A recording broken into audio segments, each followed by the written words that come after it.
Hello all, welcome to crazy ticket. Geetha Arts ప్రొడక్షన్లో చందు మొండెడ్డి గారి డైరెక్షన్లో నాగ చైతన్య గారు, సాయి పల్లవి గారు జంటగా నటిస్తున్న సినిమా తండేల్. ఈ సినిమా అయితే దాదాపు 100 కోట్ల బడ్జెట్తో నాగ చైతన్య గారి కెరీర్లోనే హైయెస్ట్ బడ్జెట్తో రూపొందుతున్న సినిమా ఇది. అయితే ఈ సినిమా నాన్ థియేట్రికల్ రైట్స్ అనేవి నెట్ఫ్లిక్స్ దాదాపు 40 కోట్లకి తీసుకున్నారంట. ఇది నాగ చైతన్య గారి కెరీర్లోనే హైయెస్ట్ రేటింగ్ రైట్స్ అమ్ముడుపోయిన సినిమా లేదు. ఫస్ట్ టైం తండేల్ నాగ చైతన్య గారి కెరీర్లో 40 కోట్లతో టాప్లో ఉంది.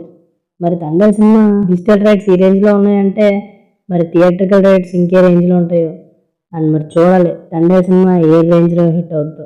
Hello all, welcome to crazy ticket. Geetha Arts ప్రొడక్షన్లో చందు మొండెడ్డి గారి డైరెక్షన్లో నాగ చైతన్య గారు, సాయి పల్లవి గారు జంటగా నటిస్తున్న సినిమా తండేల్. ఈ సినిమా అయితే దాదాపు 100 కోట్ల బడ్జెట్తో నాగ చైతన్య గారి కెరీర్లోనే హైయెస్ట్ బడ్జెట్తో రూపొందుతున్న సినిమా ఇది. అయితే ఈ